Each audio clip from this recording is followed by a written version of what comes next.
Godzilla Minus One. Big spoiler, the minus one apparently refers to multiple Godzillas.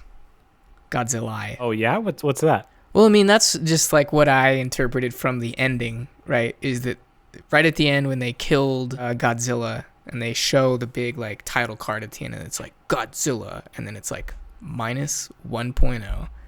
And I took that to mean that like we got one of them, but stay tuned for some sequels where more Godzillas show up. Yeah. I thought this is the same idea, but I assumed it was the prequel, minus one prequel, which means we're zero index, because then zero would be the original, but normally the first is called one. Yeah, so it should be Godzilla Zero. Godzilla if it was following that. Yeah, I don't know. I don't know really anything about the original Godzilla IP. Do you? No. All I've really understood about it is vaguely that, Godzilla is like a metaphor for, nuclear weapons. But that's it. Is there any sort of I'm curious if there's any sort of story to the original Godzilla. Godzilla is a fictional monster or kaiju that debuted in the 1954 film directed and co-written by Ishiro Honda of Honda Motors. Not really. The character has since become an international pop culture icon, appearing in various media. 33 Japanese films produced by Toho Corporation, 5 American films, and numerous video games, novels, and comic books, and television shows. Godzilla has been dubbed the King of Monsters. Characterization, abilities. That's cool. If I ever have a Wikipedia page, I'd love for it to have an abilities section. Cultural impact. I'm adding an ability section to my resume immediately. It's like a Dwight Schrute move. Special abilities. Godzilla is one of the most recognizable symbols of Japanese popular culture worldwide and remains an important facet of Japanese films, embodying the kaiju subset of the tokusatsu genre.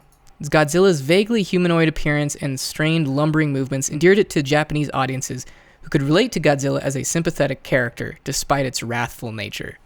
Audiences responded positively to the character because its acts of rage and self-preservation and shows where science and technology can go wrong. So Godzilla is an empathetic character? The original one, at least, I guess. Which makes sense to me. I mean, he's kind of like a King Kong. He's just an animal. Can't control it. Just trying to survive. I could see that. They also had those series of Godzilla versus movies. You know what I'm talking about? Yes. Like King Ghidorah. There's Godzilla versus every other monster type. Right. I guess you're rooting for Godzilla in those? Yes, absolutely you're rooting for Godzilla. I think in most iterations of Godzilla, he is considered a good guy to some degree. I know in the American remake that came out 6 or 7 or 8 or I don't know, the new one that had Bryan Cranston in it. I think that was the idea there too, because there was a sequel where another monster showed up and everybody's rooting for Godzilla in that one. I think it's the 3-headed guy who's I think his name is King Ghidorah. He's like a dragon. He looks like a hydra. Here we go. Godzilla has been considered a filmographic metaphor for the United States as well as an allegory for nuclear weapons in general. The earlier Godzilla films, especially the original, portrayed Godzilla as a frightening nuclear-spawned monster. Godzilla represented the fears that many Japanese held about the atomic bombings of Hiroshima and Nagasaki and the possibility of recurrence. So there you go. It's kind of on us. Trevor and Raul. Sorry. It's our fault. No, I just did America. Sorry. It was interesting in this movie how the very nuclear, the laser beam attacks of Godzilla were. Yeah, it's the effects are so cool across the board, but that in particular, because when the laser beam comes out, there's a flash of light and it's silent right before, not unlike the explosion moment in Oppenheimer. Yeah. Just sort of a moment of silence before total destruction. Yeah. He's I know we just read a few paragraphs about him being sympathetic, but in this movie he's straight up a bad guy, seemingly. Yeah. No questions about it. He is and they don't give a shit about his self-preservation in that movie. Godzilla shows up and the first thing everybody says is we need to kill that not even like let's run away. It's like we need to kill that monster from even like the first scene. And that makes sense to me because when I look at that monster, I also think that it's up to no good. Yeah, you would think so. What did you think of that, like the opening, like kind of the prologue with the island? Just like the introduction of the characters and like this initial attack by Godzilla. Right. Pretty good scene. I don't know. What'd you think about it? Well, I thought it was cool because you don't know right away that the main character is like a kamikaze pilot. You learn later that the reason he's on that island is because it's a repair station for kamikaze pilots, and he faked something being wrong with his plane so he didn't have to like suicide his plane. So he's a coward. Like, but it's not established right away, and so it's an interesting little like unraveling of the mystery. They're like, "Hey man, your plane is like totally fine," and the main character's like, "What are you implying? That I abandoned my post or something like that?" Furthermore, I think that sequence is interesting because when Godzilla shows up, and I don't know if this is related to the -1 or potential more Godzillas thing, he's like way smaller. He's like maybe like a half or third of the size of the Godzilla that we see later. Yeah, considerably smaller. He's also more like, it looks more like that 90s version of Godzilla. You know, that American movie? Maybe John Cusack is in that. I don't remember. But he's more of like a quadruped. He's like more lizardy and like zippy. Whereas the Godzilla we see later is basically a dude in a suit. Or that's what it's meant to look like. So I don't know. Just some interesting like clues and like foreshadowing in that first sequence. And like they never mention the size difference thing. Not once. They don't say anything about like maybe it's a younger one or a different one, or does this one look smaller to you? It's no one notices. Or it's just taken for granted. Maybe. Do you know that thing about alligators or crocodiles? About how they just keep getting larger with age? Have you ever come across an image of this like, 100-year-old crocodile and it's like so gigantic that it can't even move anymore? You ever seen anything like that? I've heard about like prehistoric reptiles in that way. And I think that applies to reptiles in general, that they just will keep growing until they die. But no, I don't know of any like contemporary like gigantic crocodiles or alligators. You always see those like same thing with like sharks. Like here's what a modern crocodile looks like, and here's what the mega crocodile looked like 2 million years ago, and it's like 3 times the size. Have you seen giant crocodiles? I didn't even know that was like a thing still. Do crocodiles live to be 100 years old today? Yeah. Really? I want to look this up. They're one of these animals that I guess like they don't have like a built-in like death cycle in their biology. They just like keep going until they die. And if they don't die, they just get huge. I have so many questions. How does a crocodile then die if it doesn't? Does it just get too big that it can't like get food anymore, and that's what kills it? I think so. Yeah. I'm looking at some pictures here. I just typed in 100-year-old crocodile. I'm gonna go with alligators because maybe it's alligators. They do look less immobile. However, alligators and crocodiles, they're not like an animal that I think of as being particularly mobile in the first place. You know? They don't move much. They're not twitchy animals like mammals. They're like a very chill, like I'll move when I need to kind of animal. I mean, this is related to Godzilla, right? Like Godzilla's Sure, arms, this is all on topic. His arms are like T-Rex arms. They're little tiny doodads. And that's basically what alligators have for feet. They're barely useful. An alligator's feet. Alligator really thrives in the water. That's what I've learned from position. My years spent with alligators. But I mean, that's all to say. I mean, the reason I brought it up is that like I think the growing Godzilla thing comes from that. And it's important though because you just kind of made that assumption, right? That it's like that what we saw in the beginning must have been a younger Godzilla. Uh-huh. And so the one we see later is the same one, but it just got bigger.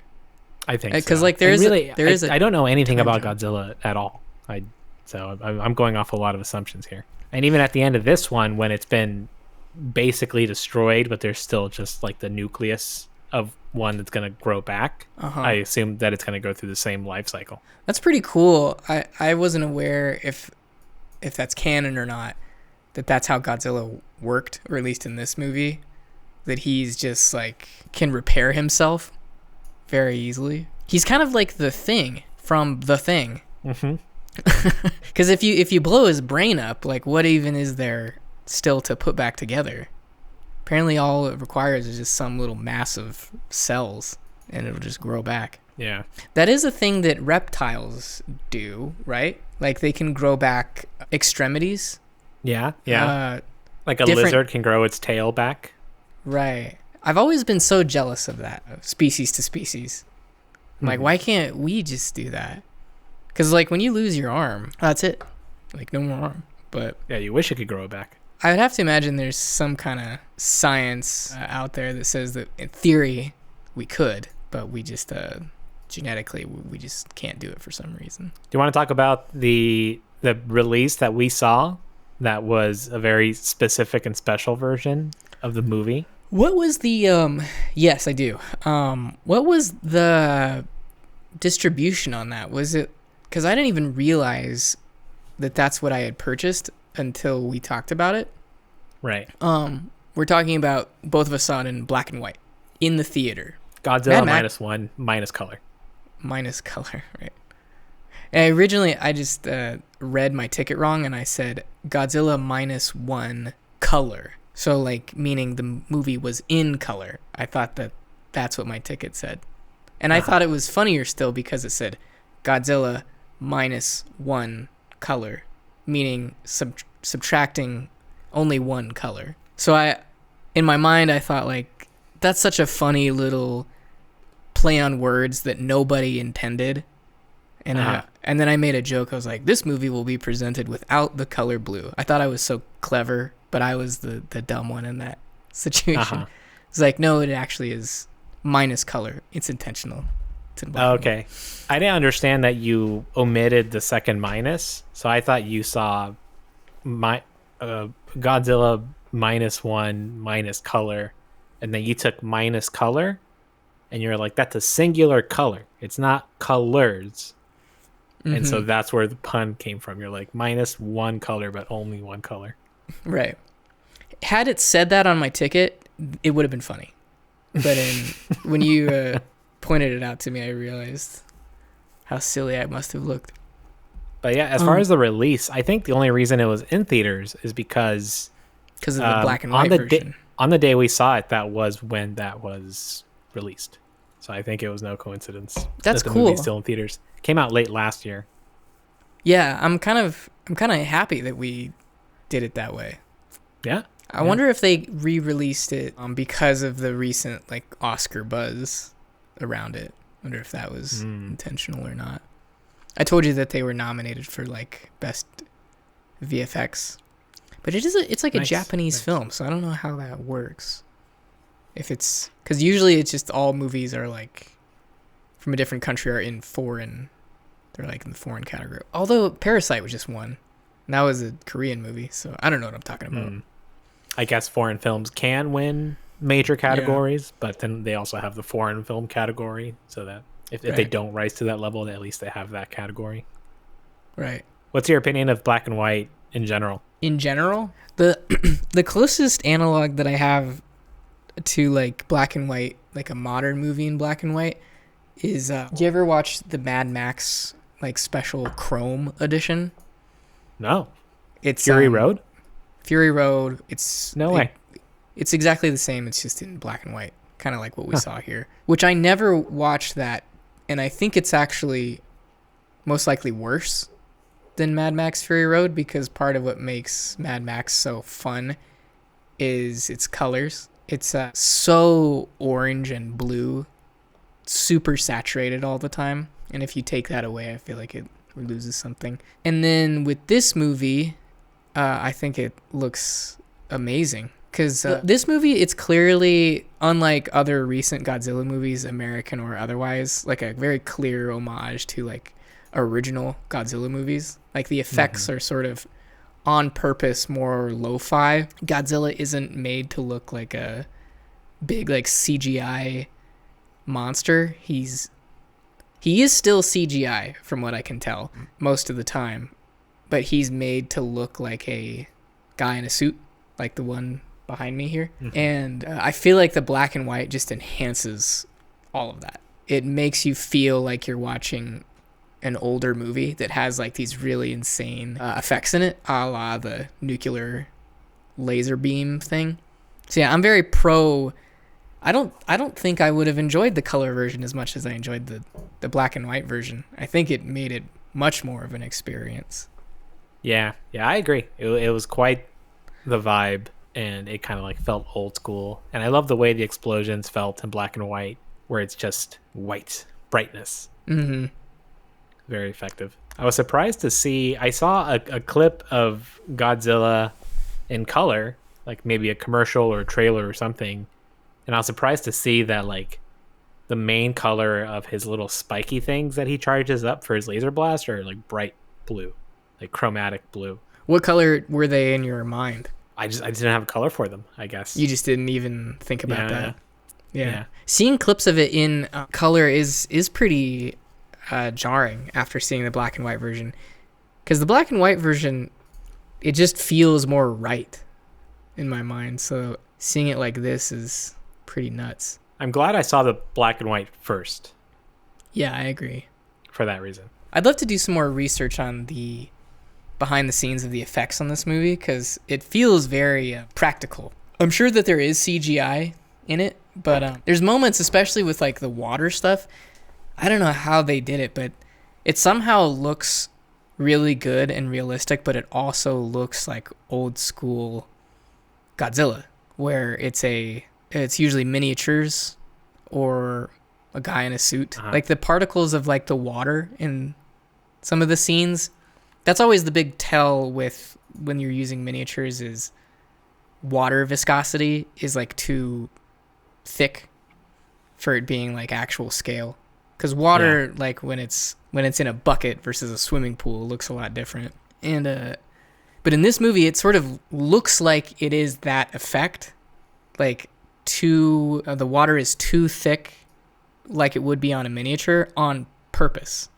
They almost make it an attempt to make it look like more lower fidelity effects, because that's how the old school Godzilla did it, and it works. Like, I'm totally there for that. Nice. What'd you think you of want to talk a bit about the like the main characters, like the kind of emotional character arc? Yes. So it's like this kamikaze pilot guy who, well, first of all, like I'll say that I like it a lot. I like the human story of the movie quite a bit. Mm-hmm. It's not completely, the movie really isn't like rah monster action movie at all. Yeah, it's mostly a family drama that has like this. That's why I think that this movie works so well as a metaphor for nuclear war and the effects of a post-war world, a post-World War warbled. But yeah, because he feels more like this looming threat that's like in the distance. Like the city was already destroyed by actual nuclear weapons, and now there's this other thing that's still a threat, but it's not in an immediate danger. So Godzilla feels more like a weapon of war in this movie for that reason. And it's all about like that guy finding the girl who has the baby, none of whom are related to each other, and just trying to rebuild some kind of family, like in this right literally demolished city. Yeah, because like historically, Japan was just like completely wiped after World War II. Yeah, and I don't know if I've ever seen anything like, there's plenty of movies about war, like during, but I've never seen such a sober portrayal of a post-war Japan. Yeah. A lot of like, when I was in film school, there were like two main history classes you had to take, and they were just called pre and post 1950. And really what that meant was like pre and post World War II. Because the movies just have like very different vibes, like one based on that fulcrum. Like when people were making movies before the war and then after the war, a lot of the post-war stuff, you know, like 50s, like late 50s, especially foreign stuff, is super depressing. Because if any movie was like made in Europe after that time, it's just about how like Europe is in pieces. And I had never really seen something. I mean, I'm sure I did at some point with Kurosawa stuff. You always see like the European post-war stuff. I hadn't seen a lot of like Japanese post-war stuff. Like the first thought that came to mind when I think about the Godzilla series and the year that it was released is that I do the math of, that's 9 years after the end of World War II. Like I do that math in my mind and I think about it. Like, what is that time period? What happened in those elapsed years that on the tail end of it, they were able to make this movie? What do you think? You know? That's just where my head goes. Totally. I mean, what are your conclusions on that? Like, do you think that they were like motivated in a particular way? Are you thinking about like how societally, structurally, they were even capable of making movies? Like, what are you thinking about? Well, it makes me feel good that like, I feel like it's an encouraging sign that they're able to participate in the arts and have like creative output. Still have some sort of like creative economy after the fact. Yeah. Would be pretty That's low like on the list after a war. Right. And then obviously it makes you think, and then you look at the filmmakers, they're like, oh, okay, like they were all adults, and so they were obviously all went through the war, whether they were in it or not. And so then you kind of just like start fleshing out the context around the film and the people that were making it. And it just makes you think of this movie as a child of the war. It's heavy stuff. You know, I went to when I was in Japan, I went to the museum in Hiroshima. Oh, really? About like the nuclear bombing there. What was that like? Super graphic. Yeah, just like very heavy. I would imagine that would be the case. What do you think of the little subplot about like the what his job is after he comes back from the war? Like he finds that job dismantling mines with that group of guys who become more important, but it's kind of a fun little mechanic, that boat. Yeah, I like that. Fun moment when like the comedic moment when he first sees the boat. Like it goes from him telling his adopted partner that he's going to be on like some kind of high-tech vessel specially built for this, and then he's just like looking at this rickety wooden boat. Yeah. That was a big laugh break in the theater. Yeah. The movie's pretty funny at times. Yeah. I love just their little crew on the boat. It's like the main guy, obviously, and then the captain, and then the doc, and then like a kid. It's like the real like cast of characters in any sort of like crew-based movie. Yeah. We've got the main character who is not the leader. We've got the actual grizzled military adjacent like captain. We got the smart guy who has glasses. The smart guy. And then we've got the little pipsqueak kid that's definitely going to get us in trouble at some point in the movie. Yeah. All tropes. Yeah. Loved it. Loved that scene. I really like what they do, too. I don't know if that's a real way that mines were dismantled. It definitely seemed... Right? It maybe. I don't know. It seems like a way that I would dismantle mines in a video game. I'll just shoot it from a boat. It seems, I don't know, the machine gun that they're using too seems like so like high caliber for that too. Like, couldn't you just take like a sniper rifle or something? Like, wouldn't that work just as well and also waste way less ammunition? They're just like firing because ammo's not cheap, especially with like a big ass gun like that. And they're not like, it don't seem like they're swimming in cash in that post-war era. Right. Talking out of my ass here. Could have done it better, says Trevor. But I do like it because it's the way that they do it in the movie is fun. we're gonna cut these minds loose, and then we're gonna shoot them with this big ass machine gun. Inner 12-year-old is like, hell yeah. Yeah. The whole movie, it's like very importantly, a social commentary.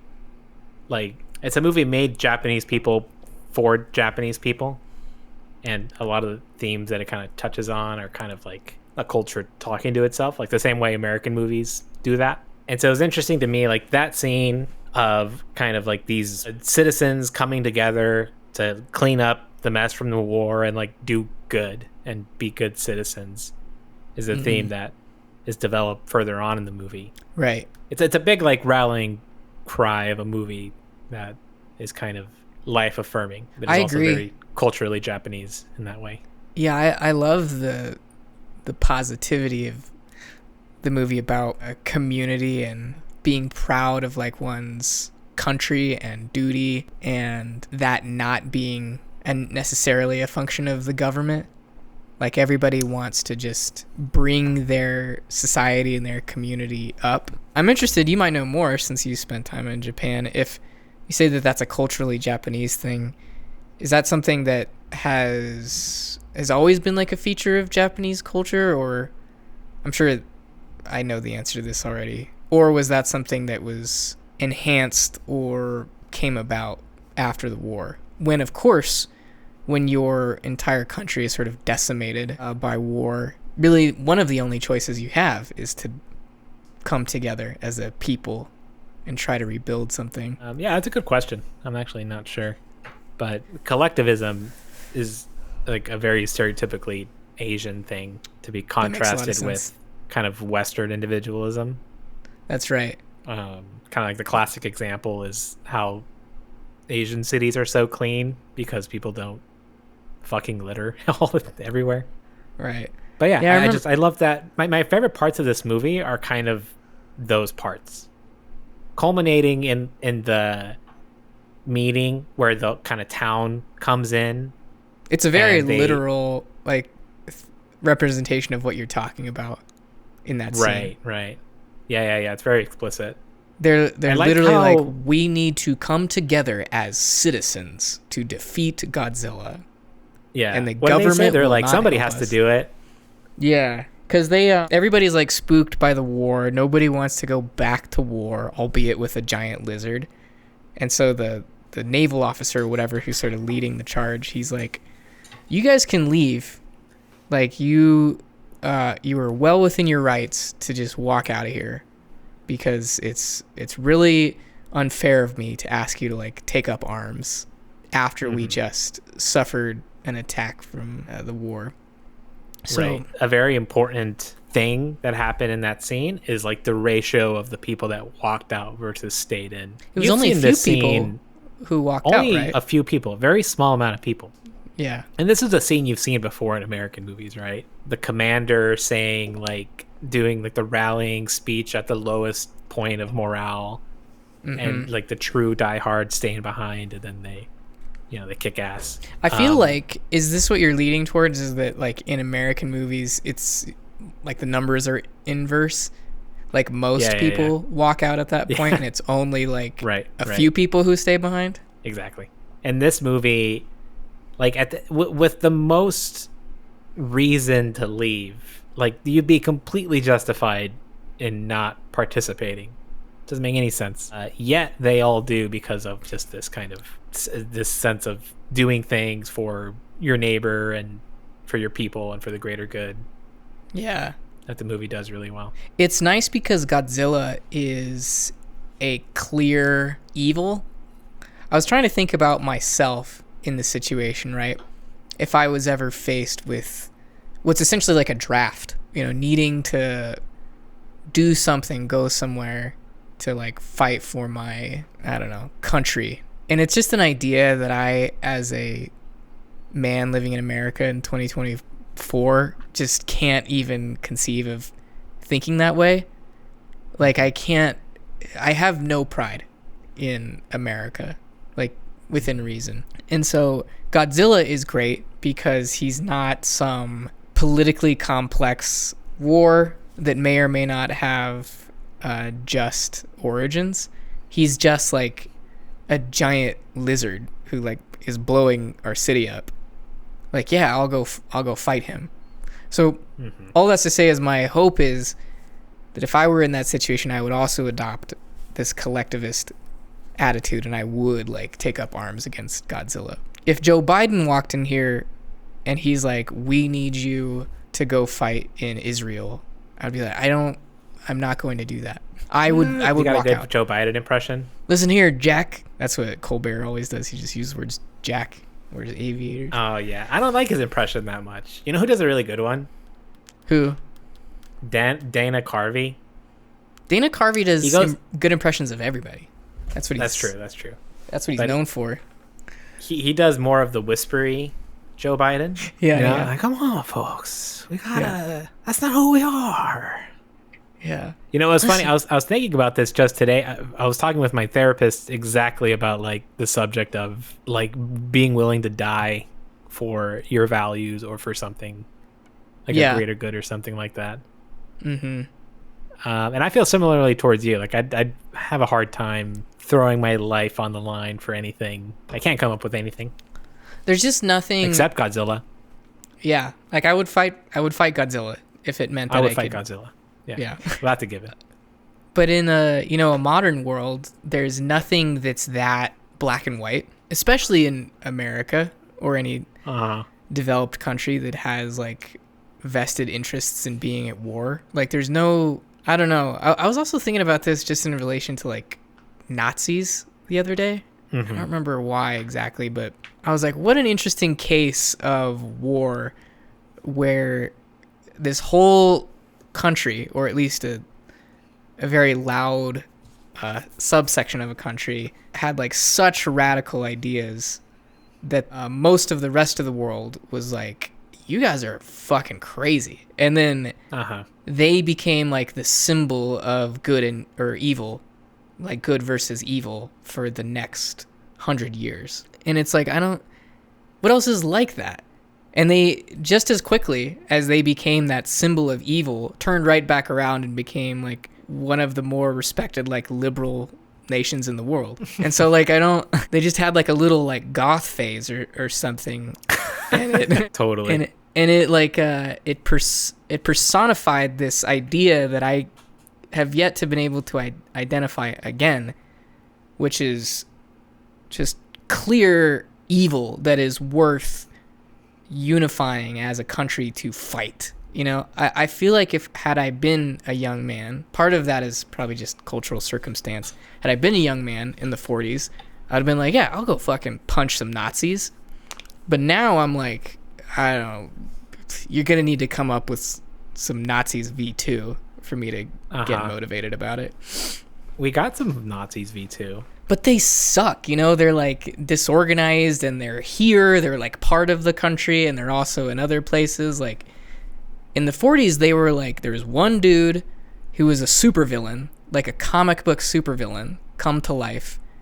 And he gathered his whole group of guys up in one country and declared war on everybody. You know that like Norm Macdonald joke? He's like, have you guys heard about this World War I thing? It's an insane premise. The country of Germany decided to go to war, and who did they choose as their enemy? The world. Fast forward that's a good McDonald right there. Thank you. Fast forward about 20 years, Germany's back at the table, ready to declare war, and again, who do they choose to go to war with? The entire world. That's so funny. But yeah, it must have been nice to have like just such moral clarity.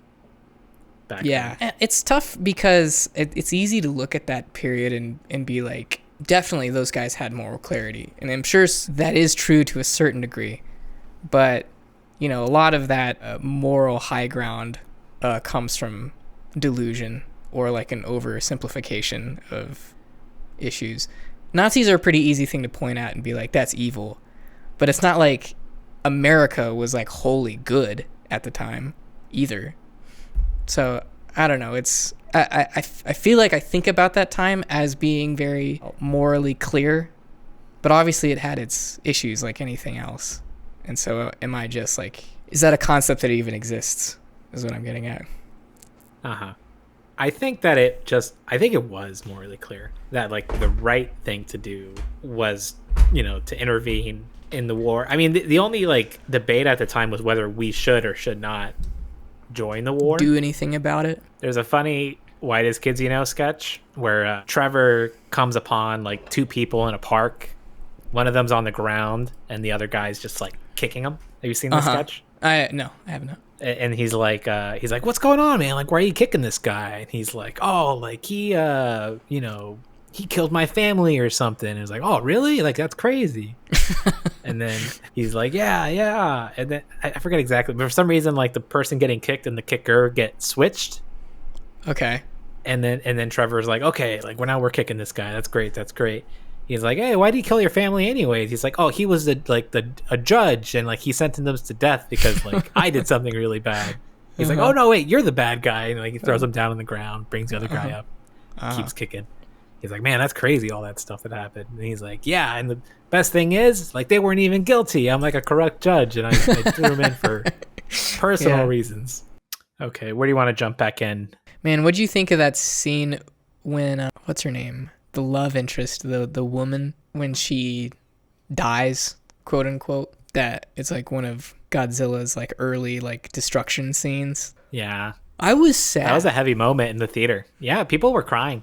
Yeah, I was Which I was surprised by, honestly, but yeah, it was... Yeah, that was such a bummer, her dying. I don't know, they did such a good job of like building their relationship up for what it was, which was basically like platonic, sort of like a rom-com relationship up until a point. Yeah, and it's which I was surprised by. The fact that it didn't get romantic, or what exactly? Yeah. Like I assumed that it was romantic, like more from the start, and the only thing that gave it away is that there was a shot of them sleeping next to each other, but with a curtain in between them.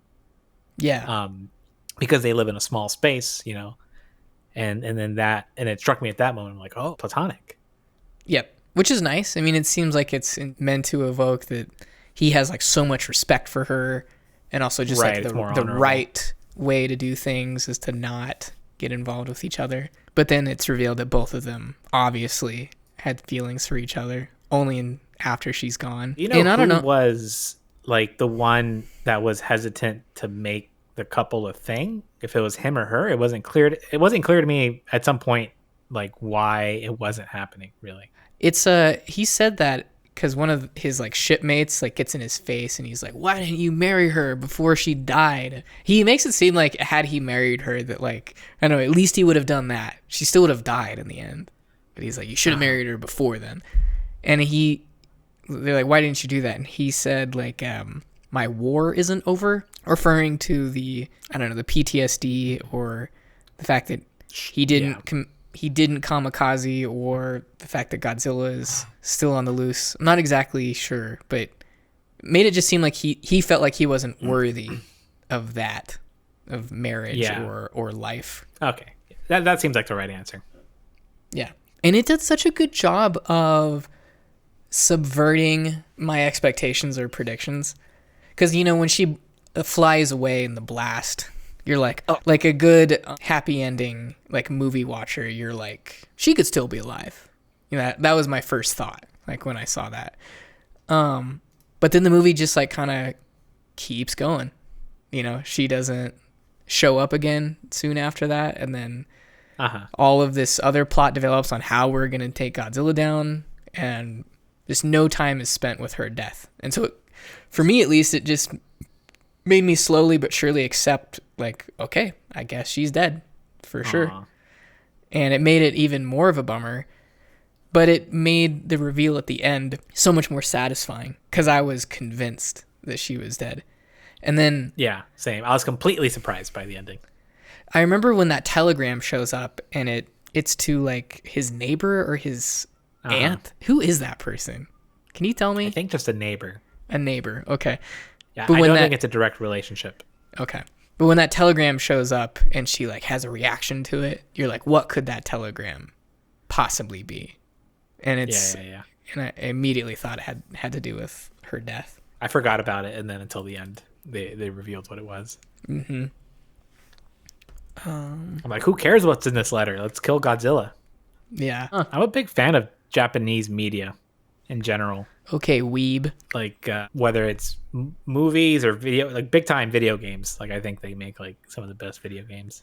They make some of just the best stuff.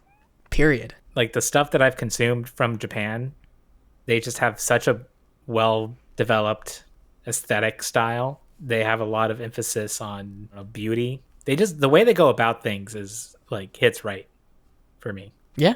I mean, I think that's historically sort of the perception of them. Their art and culture has always been really revered by other people. They definitely, even in like the modern world, they have like such a cool reputation with like technology and infrastructure. I mean, like a normal person can just talk about things like cars or video games or movies as interesting, and I am just a normal person, so I can't like really speak about it in any more complexity than that. But I feel like that's like the general vibe I get from people who know better than me, is that their whole culture is centered around like perfectionism and standards of quality, and that applies to like everything. And I think I always remember hearing the idea that after the war, that sort of, you tell me if this sounds made up, because it's just how I've thought about Japan, is that after the war, obviously destroyed in many ways the infrastructure and kind of the modern concept of Japan, and it sort of gave them like a blank slate, and so they bounced back as this like ultra powerful economy as a direct result of the war. That like the Japan we know now would not be as powerful or as influential as it is without it being like heavily damaged by World War II. Right. Like at the right moment in history, kind of like at the cusp of modernity. So you have that same idea. I don't have any sort of data. I've never read anything about that itself. Yeah, I've just like, that's just like what I've heard or like gathered from listening to other people. You know, Korea is another country kind of like that. South Korea. And from the Korean War, which is like 10 years later. It's similar in the sense that like after the war, you're looking at a country that's starting from zero. Very, very poor, not developed whatsoever. And kind of just like by association of like being allied with the West and America, and we poured a lot of investment into the country, they were able to somehow like skyrocket in the matter of a handful of decades into this huge economic powerhouse. And in recent, like in the last decade, culturally very like prevalent too, with the movies that they put out, which I love to see. I love to see like a country kind of like gain this almost like Western cultural identity of like young people having fashion styles and aesthetic choices and trends and bands that they follow and fawn over. Korea and Japan are like good examples of, I don't know if it's exclusively like westernization. I mean, it's probably mostly that, but it seems like a more like overall just sort of blending of a more global culture where we have we just have like young people and they're into music and they're into art, and they're, you know, you look at like a teenager in South Korea and they probably don't look too dissimilar from like an average teenager in America. And not necessarily because the American is more Asian or that the Asian is more American. It's sort of just like the line is getting blurrier. And Korea in particular with things like K-pop. Like when I discovered how big of a deal like K-pop was, it blew my mind a little bit. However many years ago that was, when it really was established that was a global phenomenon. Isn't it like the most like popular like music genre in the world, like Korean pop? I'm not sure, but it's something like that. It's like a juggernaut. Yeah, it's something that like you wouldn't expect. I mean, now I think it's probably pretty common knowledge, but back then you'd be like Googling like most popular music, and it's like Korean pop, actually, just by sheer numbers. Like it's super popular. this is off topic, but it reminds me. I remember watching a BTS interview. They were on Jimmy Fallon's show, which they don't speak the same language, so it's kind of an awkward interview, but very interesting. I was gonna ask, like, do they speak English? How did that work? I think they did it via translators, but they kind of like edited that out. Yeah. But yeah, like the first thing that became very popular was the music. Like that was their first like huge juggernaut cultural export. Korea. And then yeah. And then several years later, they started really hitting it hard with movies and TV, and kind of all culminating with like Parasite kind of felt like the high crest of that wave. I think Squid Games is Korean, isn't it? Yeah. I'm not too familiar with a lot of like Korean media, but I do know its influence. Pretty undeniable. Yeah. And Bong Joon-ho which is is like cool a to see again. Like, guy. huh? Bong Joon-ho, the guy who directed Parasite, he's like known before Parasite, but I wasn't aware of him. Yeah. You said I've it's seen cool my to fair see. amount of like Korean television and stuff. That's right, because you are There's good stuff in there for sure, but engaged to one. often it's very soapy. I've found. Yeah, I mean that's not surprising to me. It feels like it fits in with like the overall like Korean aesthetic with like the music at least. I have no basis for that other than just it feels right. Like the vibe seems like it aligns with the music. It's so melodramatic. Like it's so overtly is meant to like pull on your heartstrings. To Something like to an effect, like does it work? Or because the obvious comparison is like Spanish speaking soap operas. Oh, that's so funny you mentioned that. I was gonna say earlier, like that conception of Spanish soap operas, like where they're just the emotion of it is very big and in your face, Yeah. not subtle. Which like American media for like a few decades now has kind of shied away from that and has kind of gone in a kind of more subtle direction, a little more artsy. Well, I'm curious about that. This is an interesting tangent on soap operas. And since you seem to be someone who has watched a few, or at least like soap adjacent stuff, what your opinion is on it, because soap operas, they've always been really confusing to me because I've seen clips of all kinds, American and Spanish. And you're right, like the emotion is like really big, over the top, in your face. But I've never thought that like that would be an effective way to evoke real emotion from a viewer. It seems like it's like a medium meant for like people who don't understand what real human emotion is. That they like watching it portrayed in a like a theatrical, staged sort of way. It's like human emotion as made for aliens, like people who don't really understand or engage with the thing, or maybe just don't care. So I've always just seen like soap operas and that way of acting or writing as a lower form of entertainment, strictly because it's not realistic. But realism doesn't equal quality. But what is I don't know, what's your take on it? Like, why is there value in that?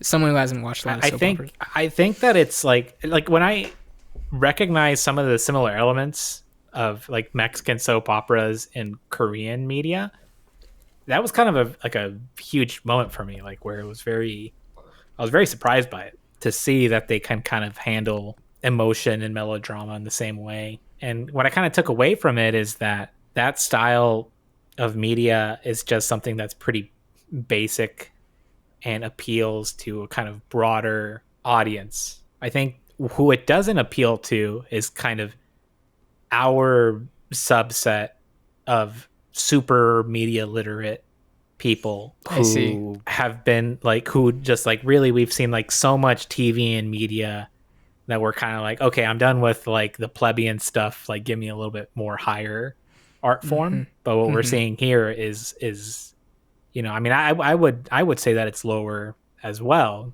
or it cater to like a more average non-media obsessed person, I guess. Yeah. Seems like it might be like a regionally cultural thing as well. Obviously soap operas are a thing in America, but it seems like they're less of a thing than like Spanish speaking countries or Korea, for example, right? I think so. Now I think it's been supplanted by like reality television. That's Reality- the format now where Reality television is like the universal language for yes, TV. yes. That's for sure. Unfortunately. And it's like pretty basic human stuff. It's like here are people and they have disagreements with each other and they fight. They form kind of like relationship, political alliances, et cetera, et cetera. It's just like this. I mean, it makes you think of like storytelling, 50,000 years ago. Like what were the basic elements of storytelling in human drama back then? Mm-hmm. I watched a cool movie this just Monday, actually. We went to this kind of like a mystery screening at AMC where you don't know what the movie is going in. Interesting. How do you sign up for something like that and not be afraid that you're totally going to be wasting your time? Yeah, I mean, you're willing to walk out if you want to, but Makes sense. and some people did that. But it was this movie that took place like tens of thousands of years ago, like caveman period. And it was What year about did this this very movie small. come out? When? Yeah. Like, is it a contemporary movie or? Contemporary movie, yeah. It's kind of a smaller, lower budget movie, like not very famous or has far reach, but it was made in Europe. Okay. Filmed in Sweden. But it was about this small clan of humans who like migrated to this new land, and they're just kind of like trying to make it in the world. Mm-hmm. But they depict in it like they're like the very first scene, it's just them all huddled around a fire, and one of the kids asks somebody else in the clan like oh, tell me a story. Like that's what they want. Are they speaking like English or is it like subtitled or? Yeah, it's subtitled. Okay. What are they? Because they're like cavemen. Are they like? What do they sound like? That's a good question. I don't know. Sounds like some foreign language, but I'm not really sure. Anyways, I'm just curious. I was just curious. But yeah. But like, so they ask about, like for this story, and then like the adults just like tell them like these tales like based on like their own lives, and it was trying to get at the universality of stories. It's the feeling that the Nicole Kidman pre-roll at AMC, like that's what it wants you to feel, is the thing that you're talking about in this movie. Yeah. That pre-roll is so funny for that reason, because it's like a mantra that like has always existed as long as stories have. And then the specific Nicole Kidman scripted one is one that has specifically existed about movies since movies have existed. And she just delivers it in such a lame way that it just falls. Have we flat. talked about it before? That ad? on some level. It's just people were laughing in the theater when I saw it this time. I mean, it's funny. It's funny because like the text of what she's saying is like in some way correct. It's also not very timely, I think, is part of the issue, is because we live in the world of streaming and media fatigue, and movies are just objectively worse and bad wholesale than versus what they used to be. So acting like we still live in this like golden age of imagination brought to you by the movies is a little absurd. And just like the way, like how self-serious the whole thing is just so stupid. And it is just an ad for AMC at the end of the day. I think like that kind of undercuts the mess. You can't give me like such a high concept humanistic message and you're like brought to you by AMC. Like I'm not going to buy it. I'm not going to engage with it. Have you seen when that first came out, I saw on Reddit a version of that ad, but when it cuts to the screen, like there are several different versions, but like they put like different clips on the screen. Like one of them is just like a sex scene from that Lady Gaga Star is Born, House of Gucci, maybe A Star is Born, but it's just like a scene of like her getting like railed by the actor, and Nicole Kidman's just like, stories ignite our imagination. What does she say? Like stories feel right in a place like this. What's something like that? It's like sadness feels right, good in a place like this. I don't know. Yeah, it's some bullshit that is present in every type of ad like that. It's Hollywood just jerking itself off. It's just like, aren't movies the coolest, most beautiful, imaginative thing that's ever existed? Isn't that amazing, everybody? And it's just like, They're I like, guess. forget about the business. Forget about the money. Yeah. We're vital. We're a part of your lives. Please don't let us go under. Please continue going to movies. It's always funny to me because her accent is so subtle in general. And in that particular ad, she sounds mostly like American throughout, but she is Australian. And so you hear all of the stuff that we've been saying, and then right at the end, it's like AMC Theaters. AMC Theaters. Come watch a movie at AMC Theaters. I'm Nicole Kidman. That's an exaggeration of her voice, but you get the idea. We should talk about Godzilla again. I was reading something that I thought you might find interesting. Have you ever thought about like the name Godzilla and what it means? No, not too much. Have you ever just like if right now, unprompted, why do you think it's Godzilla? Like, why is that lizard's name Godzilla? So God, that's just like self-explanatory. Zilla to me, I mean, elaborate on I don't that know. a little bit more. It's like he's just so big that he's God, like the people. Yeah, who saw I'm him curious thought he to was a know god. does this translate to Japanese the same way? Are they just saying Godzilla? I like you, and I imagine a lot of other people had a very similar concept of that it's like, oh yeah, God, he's big, God, that makes sense. And Zilla forever has been like, I don't know, you tack Zilla onto other words, and it makes it into like, I don't know, I can't even think of a counterexample. But you know what I mean? Like using the suffix Zilla turns it into some kind of monster. But it's sort of like it's cyclical logic because I'm pretty sure Godzilla was the thing that inspired how that suffix is used. I'm on the Zilla Wikipedia page right now. Like the word Zilla specifically? The suffix Zilla. Yeah. That's interesting. What does it say? Because I have a From Godzilla paragraph to share with you. Okay, it's originated from Godzilla. It also mentions that it's like very popular now for the names of software and websites, which is true. Mozilla. Can you think of one more? I keep thinking Zillow. There's one that Zilla. Maybe I'm thinking of Zillow.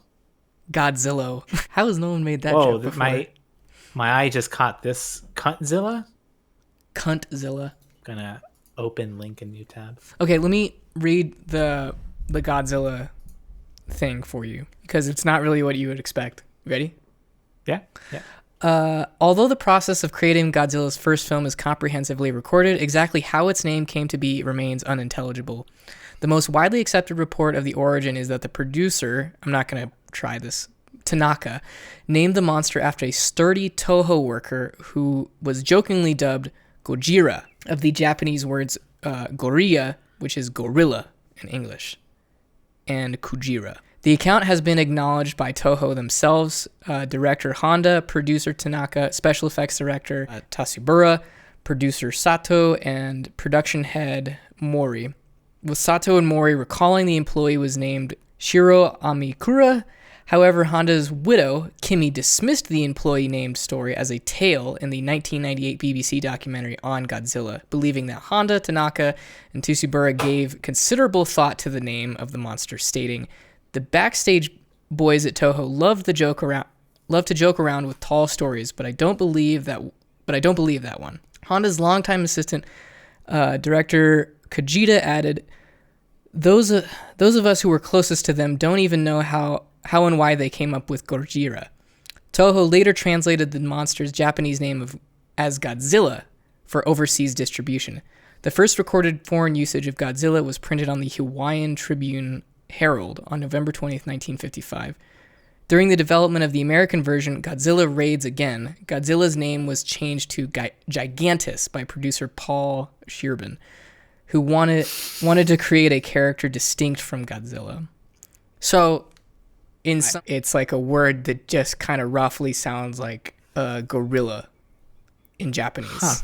It has like the word God and Zilla mean nothing as it relates to the monster itself. Interesting. Because it's really interesting because I think that your opinion is probably the most common one.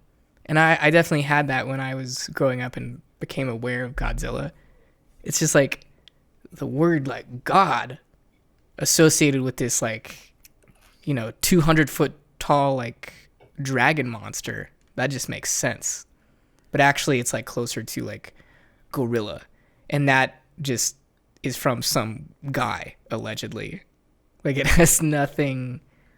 The origins of the word have no meaning at all. Well, there you go, folks. I have 2 other examples that come up to mind from this discussion. And one is from Dragon Ball. Okay. The character named Satan. Mr. Satan. Mr. Satan, which brings up the same questions. I'm like, why did this religious term show up in this English translation of this Japanese thing? Right. And then in the game Final Fantasy X, kind of the main bad guy monster character is just called Sin. But there probably is the point here that those, they don't have any meaning. They're just weird, lost in translation things. I'm not sure. Do you know why Mr. Satan's called Mr. Satan? No, but I have always Demonic assumed that it was like some sort of mistranslation thing. That like maybe his name in Japanese, I'm probably going to shoot myself in the foot doing this, but maybe like his name in Japanese is like Satan or something. And it's just, you read it on a page and you're like, oh, that's Satan. We're just going to say Satan in the English dub. Or and like this is another possibility. His like name means like demon or devil or something like that. And they just didn't realize that like when translated into English into like a Christian context, it literally that means would like carry the devil. such heavy connotations. Yeah. That sounds about right. I mean, I would believe that maybe there is some sort of like demonic origin, but it's just less severe in the original language. Right. What was the other one that you said? Final Fantasy Sin. I don't play any of the Final Fantasy games, so I can't speak to that one. Do you have any insight? I mean, do you have 30 minutes for me to rant about this game? No. No.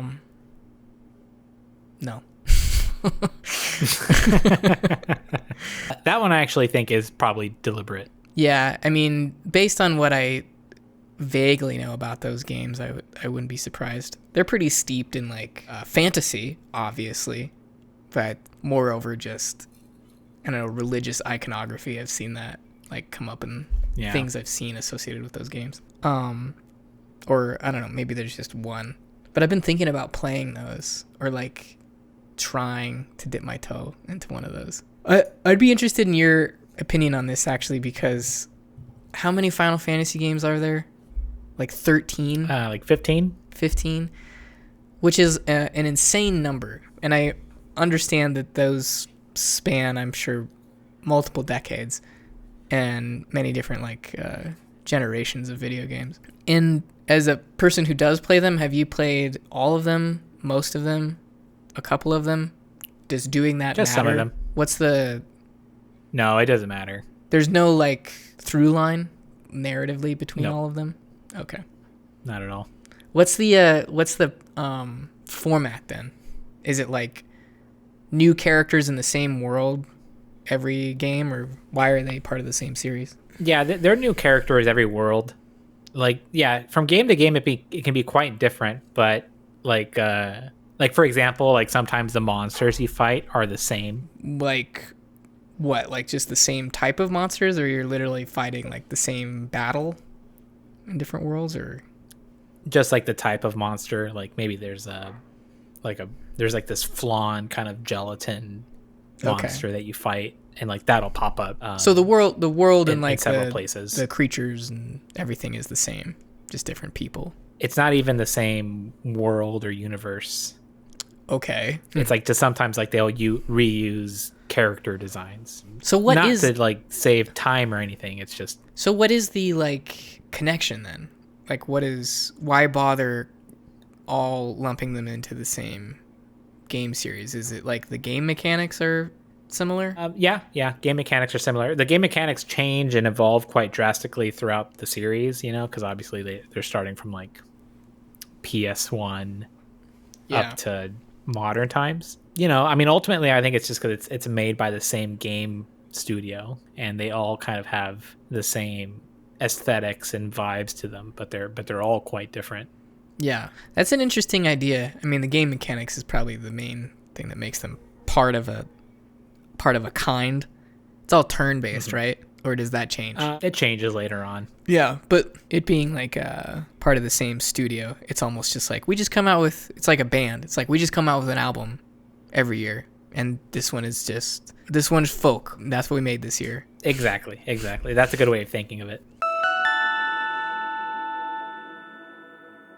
What'd you think of their original plan to take Godzilla down? The boats. The bubble thing didn't really make sense to me. They pumped it.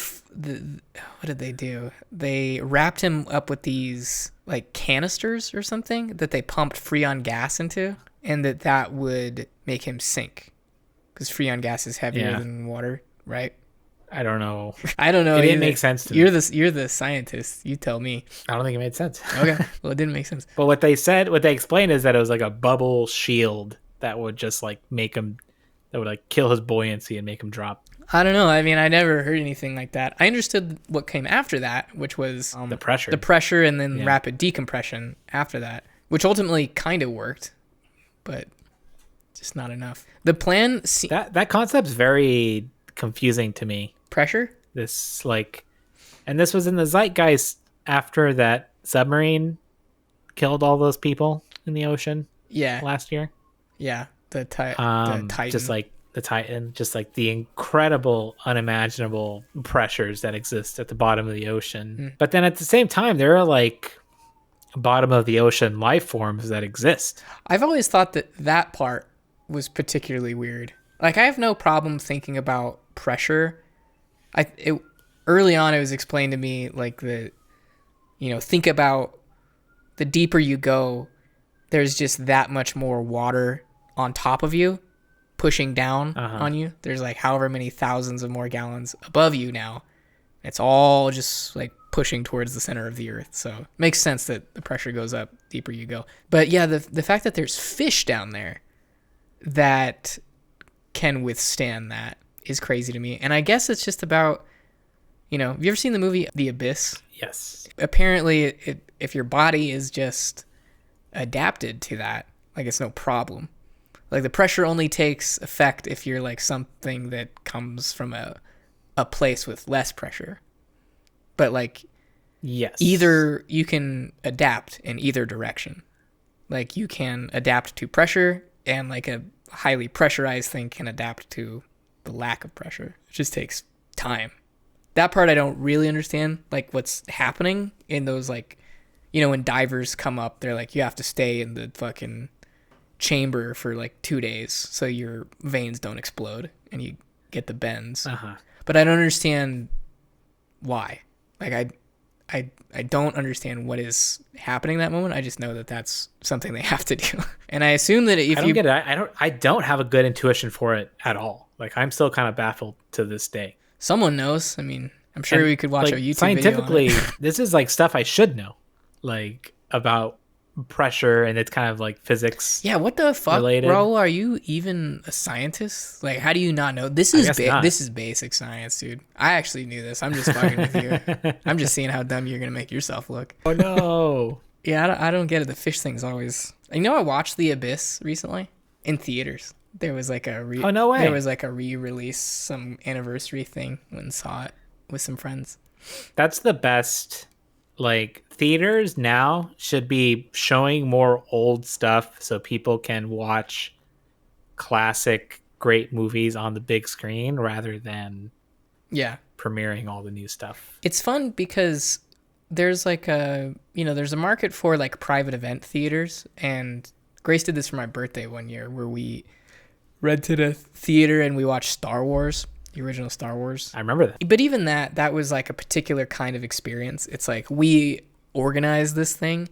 There's something fun about going to a re-release or an anniversary version of something, because then you're in a room with like strangers who also like want to see this like classic movie on the big screen. Yes. It better emulates a natural theater experience for that movie, which is what you're after in those moments. You're like, I never got to see Star Wars in the theater. That would have been so cool to see that. And if you go with a group of strangers, that's to how it would have been in 1977. I agree. There should be more of that. Oh, shit. Before it escapes my mind, I have a couple of kind of brain teaser thoughts that I want to run by you. Okay. And they have to do with the pressure thing. Okay. And it's kind of like a thought experiment that's supposed to play at the intersection of kind of our intuition about how pressure works with kind of real life stuff. Okay, so here's one part of it. You're here on Earth, and let's say that I teleport you out into space. Think like Total Recall when he's on Mars and his spacesuit busts. And all of a sudden you're exposed to the vacuum of space. And Does Mars kind of not classical movies. Does Mars not have an atmosphere at all? I don't think so. Yeah. Huh. Okay. But like presumably that's the reason that the eyes bug out, right? That's like the TV reaction to being exposed to vacuum of space. Sure. So we think, going from Earth to vacuum, 1 bar to 0 bar is such like a violent shift in pressure that it'll destroy your body. Okay. Mm-hmm. But then think of the amount of pressure like that the Titan was under at the bottom of the ocean. Like orders of magnitude more pressure difference than from here to space. The difference from here to space is negligible compared to like the pressure difference from here to the bottom of the ocean. We're basically at vacuum in a sense when you compare it to those gigantic pressures. What's up with that? I don't know if I even fully understand that's true. That the comparison between where we're at now and the vacuum of space is that much smaller than where we are now in the bottom of the ocean. I don't know. What you're saying makes sense, but I've never really thought about that or those values. It seems I'll look up.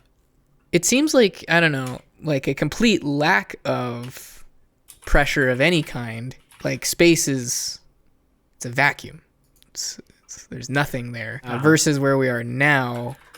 Like, I don't know how to compare like the level of pressure that I'm at right now to nothing. Like, obviously like astronauts can like spacewalk, which is a whole other thing, but it's just not it goes back to the original issue that we're discussing, which is my fundamental misunderstanding of what pressure even is and how it affects my body. Yeah.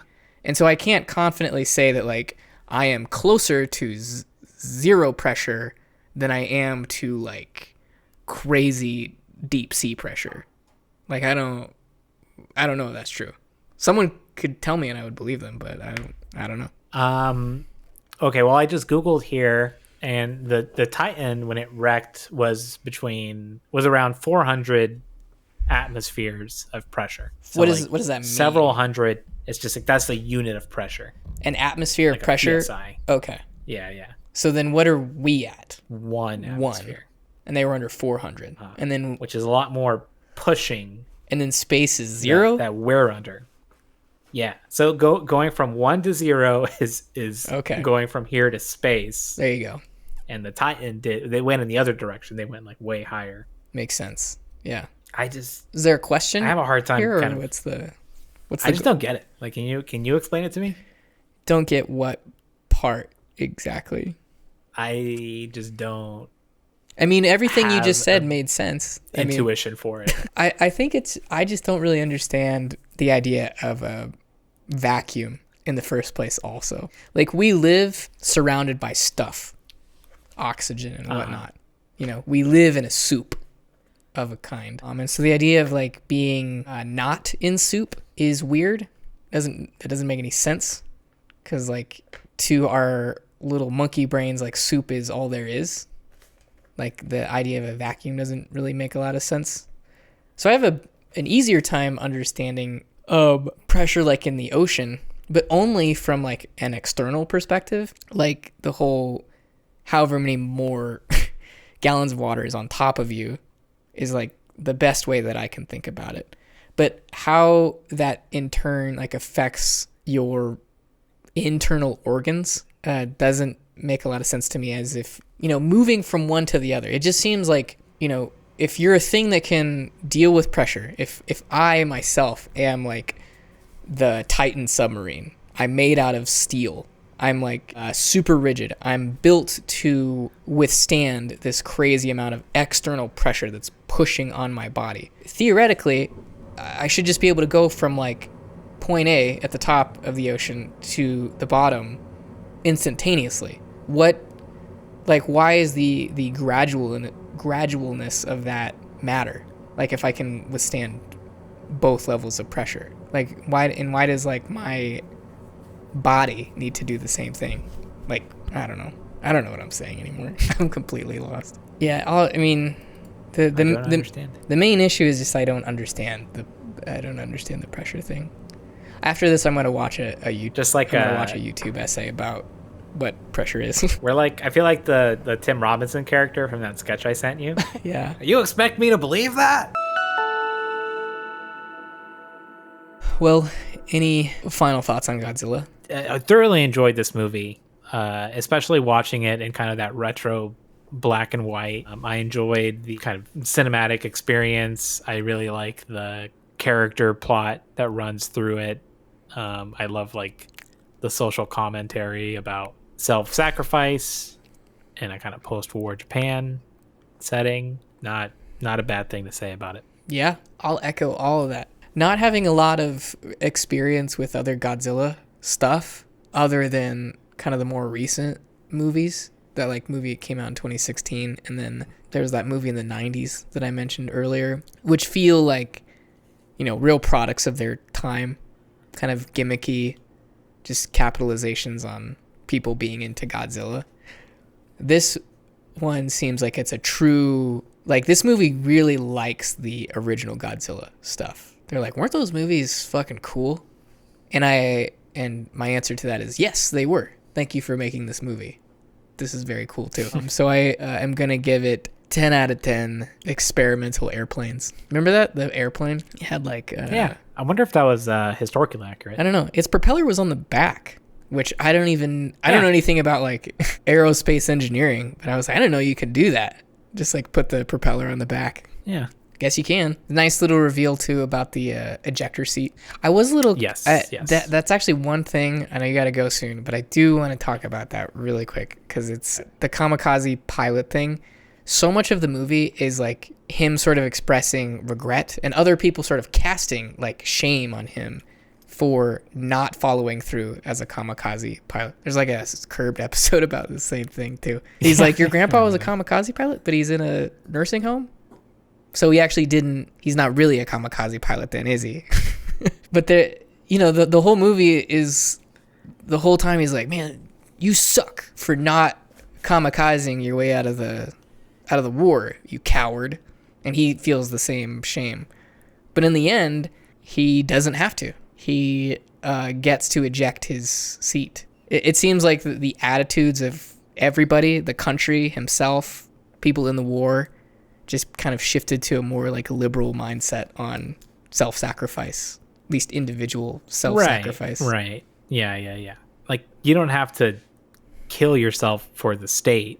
You can help and contribute without making the ultimate sacrifice. It's like it's a cruel government or state that would ask you to do that anyways, right? That's like why there's such a taboo against it. Right. Like, all of our soldiers, we hope that they don't die. Right. It was I just found it... But yeah, it's a nice kind of... I liked it. It's kind of more progressive. More progressive, and it's obviously like a happy ending. I just thought it was interesting because the immense shame of not kamikazing yourself was so present right up until the end. And it seemed like some switch happened where it's like, oh, we've all decided that kamikaze is not good now.